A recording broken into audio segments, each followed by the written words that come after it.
So the goal here is to find the location of the puppy. The cute little puppy is right there. So if you notice that this square root function, it's different from the others because we don't know the beginning point. The initial point or the start point is a mystery to us.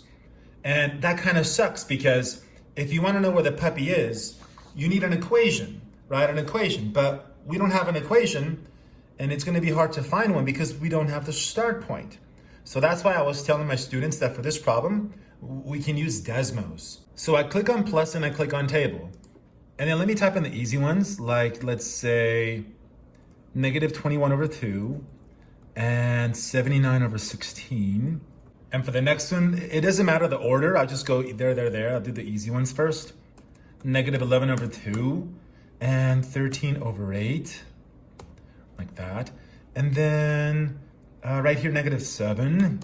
Now here's a tricky one because that's a really weird number.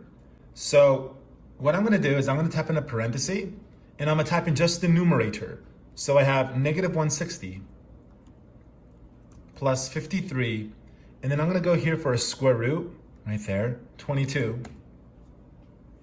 Now I'm going to get out of the square root and then I'm going to close the parenthesis. Now right there, I'm like behind the square root 22. So I want to divide by 32. So that's how you type in something strange like this. And if you notice here on Desmos, it has plotted the same 3 points. We have to tell Desmos what we want.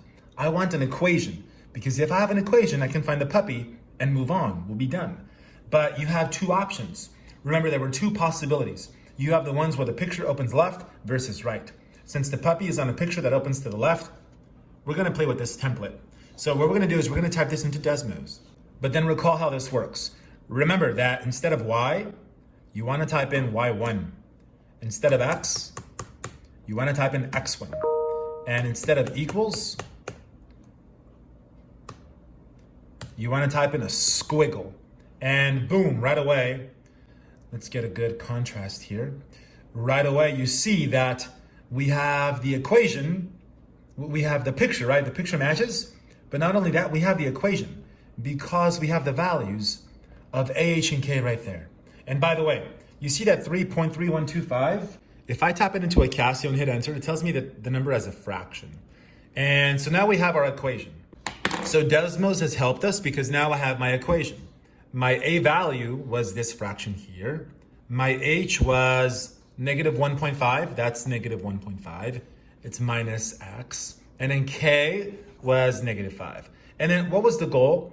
Remember that the goal was to find the exact, you see, I was telling my students this, the exact location of the puppy. The puppy represents the x-intercept. If I go back to Desmos, if I just click here, that's the x-intercept, but you see that decimal? I don't know if that is exact because behind the scenes, maybe Desmos rounded. And if you round a number, it's not exact. So we can't just turn that in because if we do, we're taking L's. So instead, we're gonna play with the equation here on paper. And we're gonna do this by hand. But just bear in mind that the puppy is located at a location close to that. So we can continue here and recall that this is the equation for the graph. And we wanted to know the location of the puppy, which was the x-intercept. And recall that to find x-intercepts, you set y equal to 0. Now the goal is to solve for x and then we're pretty much done. So let me add the 5 to the other side. And now we want to get rid of this fraction so we can multiply by its reciprocal. We know that these are gone. Multiply this together. Now we need to get rid of the square root. So to do that, we square both sides. This is what we have. And so now we can add 3 over 2 to both sides. And so I added these two fractions together by getting a common denominator. And this is what I got. And now what we can do is we want x to be positive. So I'll multiply by negative 1 because I don't knock out this negative. And so x equals negative 21227 over 5618. But remember that the puppy was the x-intercept. And so you have to turn it in as an ordered pair. And so the cute little puppy is located here. And by the way, if you turn this into a decimal, 21227 divided by 5618, if I turn that into a decimal, It's that 3.77 that you saw earlier. It should be negative, of course, but so that's why this number looks familiar. So that's how I know. So that's how we know that this is the correct answer. So the puppy is located exactly right there.